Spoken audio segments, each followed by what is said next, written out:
School trip. आयु बस में बैठा बस यही सोच रहा था कि वो पहाड़ कैसे होंगे।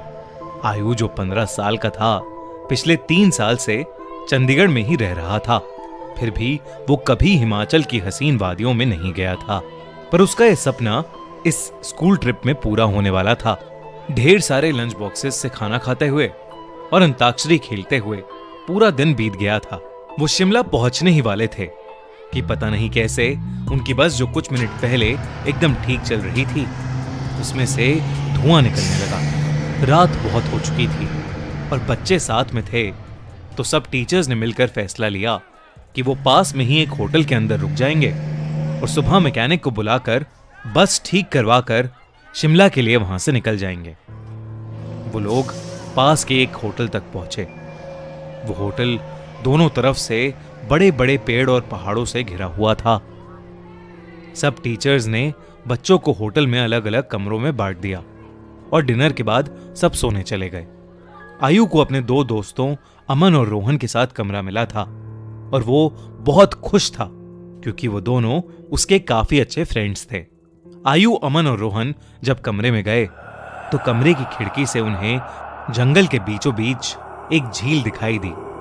उन सभी को याद था कि कैसे पिछली स्कूल ट्रिप पर रात में 2 बच्चे ऐसे ही झील पर निकले थे और वो स्कूल के सबसे पॉपुलर बच्चे बन गए। तो उन तीनों ने भी प्लान बनाया कि इस बार वो भी कुछ कारनामा करेंगे।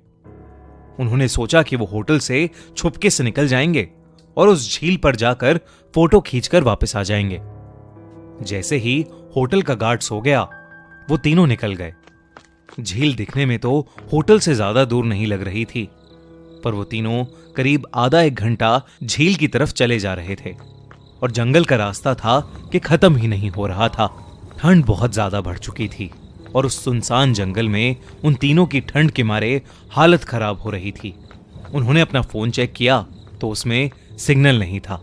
तब उन्हें लगा कि उन्हें झील का प्लान कैंसिल करके वापस होटल चले जाना चाहिए। अपने फोन की फ्लैशलाइट के सहारे वो वापस होटल का रास्ता ढूंढने लगे। रास्ता ढूंढते ढूंढते अमन और आयु, जो रोहन के थोड़ा आगे चल रहे थे, जब पीछे मुड़े तो उन्होंने देखा कि रोहन वहां था ही नहीं। तभी उन्हें अपने पास में से किसी के भागने की आवाज आई। वो बहुत घबरा गए, पर क्योंकि वो रोहन को अकेला नहीं छोड़ सकते थे, तो उन्होंने उस कदमों की आवाज का पीछा किया। वीरान और घने जंगल के बीच वो उन कदमों की आवाजों का पीछा करते गए, जो कुछ मिनटों बाद बंद हो गई। रोहन उनको अभी तक नहीं दिखा था और अमन और आयु अब बहुत ज्यादा डरने लगे थे। लेकिन तभी उन्हें ऐसी आवाज आई कि मानो कोई जमीन खोद रहा था। वो धीरे धीरे उस आवाज के पास गए और झाड़ियों के पीछे से उन्होंने देखा कि और कोई नहीं बल्कि रोहन ही जंगल में एक गड्ढा खोद रहा था। उन्होंने डर के मारे रोहन को पुकारा। रोहन उनकी तरफ मुड़ा और उन्हें गुस्से से भरी आंखों से देखने लगा। उसकी आंखें एकदम काली पड़ चुकी थीं, जैसे किसी ने उसके अंदर से आंखें ही निकाल ली हों। अमन रोहन के पास गया और उसने रोहन के कंधे पर हाथ रख के उससे पूछा कि उसे क्या हुआ है। लेकिन रोहन के कंधे पर हाथ रखते ही रोहन अमन के ऊपर चिल्ला उठा और रोहन ने उसे एक बहुत तेज धक्का दिया। अमन काफी दूर जाकर गिरा। रोहन के अंदर कोई अजीब सी शक्ति आ चुकी थी। आयु भागा भागा अमन के पास गया। रोहन अब आयु की तरफ आगे बढ़ने लगा, पर जैसे ही वो आयु के पास आया, रोहन को अजीब से दौरे पड़ने लगे और वो बेहोश हो गया। आयु उसको होश में लाने की कोशिश करने लगा और जैसे ही रोहन होश में आया, उसने अमन की तरफ देखा और जोर जोर से चिल्लाते हुए कहने लगा, वो अमन के अंदर है। तभी आयु ने देखा तो अमन सर झुकाए नीचे बैठा था। उसने अचानक से अपना सर उठाया और उसकी आंखें भी बिल्कुल काली पड़ी थीं। इससे पहले आयु और रोहन कुछ कर पाते, अमन, जो कुछ देर पहले तक चोटिल था, वो उठकर जंगल के अंदर भागने लगा। रोहन और आयु ने उसका पीछा किया और फोन की फ्लैशलाइट में देखा कि अमन एक खंडर की तरफ भाग रहा था। करीब जाकर उन्हें दिखा कि वो खंडर दरअसल में एक बहुत पुराना घर था जिसे देखकर ऐसा लग रहा था कि वहां सालों से किसी इंसान ने कदम भी नहीं रखा था। दोनों बहुत ही डरे हुए थे और उनकी आगे जाने की हिम्मत नहीं हो रही थी। पर अमन को बचाने के लिए आयु और रोहन उस खंडर में घुस गए। ऊपर के एक फ्लोर से उन्हें एक आवाज आ रही थी। वो उस आवाज के पास पहुंचे तो जो उन्होंने देखा उस पर उन्हें विश्वास ही नहीं हुआ। उन्होंने देखा कि अमन बेहोशी की हालत में हवा में लटका हुआ था और एक बूढ़ी औरत उससे बात कर रही थी। उस औरत का चेहरा बहुत भयानक था।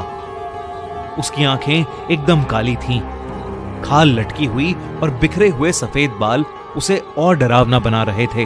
वो दोनों उस औरत को देखते ही वहां से बाहर भागे। वो औरत भी उनके पीछे पीछे आने लगी। आयु और रोहन जल्दी से सीढ़ियों से नीचे उतरे और उस खंडर के घर के दरवाजे तक पहुंचे। उन्होंने जब मुड़कर एक बार पीछे देखा तो वो बूढ़ी औरत किसी कीड़े की तरह रेंगती हुई सीढ़ियों से उतर रही थी और उनके पास ही आ रही थी। वो किसी तरह वहां से निकलकर जंगल की ओर भागे और भागते चले गए। भागते भागते उन्हें पता नहीं चला कि कब वो उस झील के पास आ गए थे, जिस झील की तलाश में वो होटल के बाहर निकले थे। रोहन और आयु दोनों भागते भागते उस झील के अंदर गिर पड़े और डूबने लगे।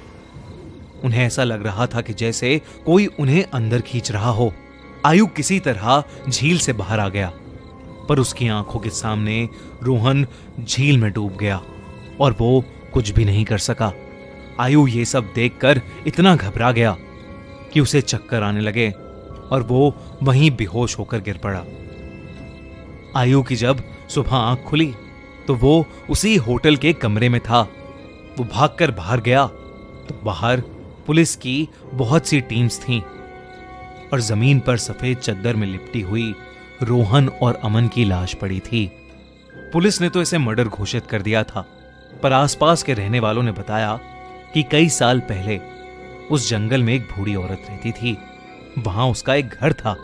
सभी से अलग वो औरत चैन से रहती थी। पर एक रोज उसके घर को कब्जाने के लिए पास के गांव के कुछ लोगों ने उसके साथ बदसलूकी की और उसे मारकर उस झील में फेंक दिया। तब से कोई भी इंसान रात में जंगल की ओर या उस झील के पास नहीं जाता। कहते हैं कि उस बूढ़ी औरत की आत्मा अभी भी वहां अपने बदले के लिए भटकती है। काश ये बात इन तीनों दोस्तों को पता होती तो शायद आज आयु के साथ साथ रोहन और अमन भी जिंदा होते।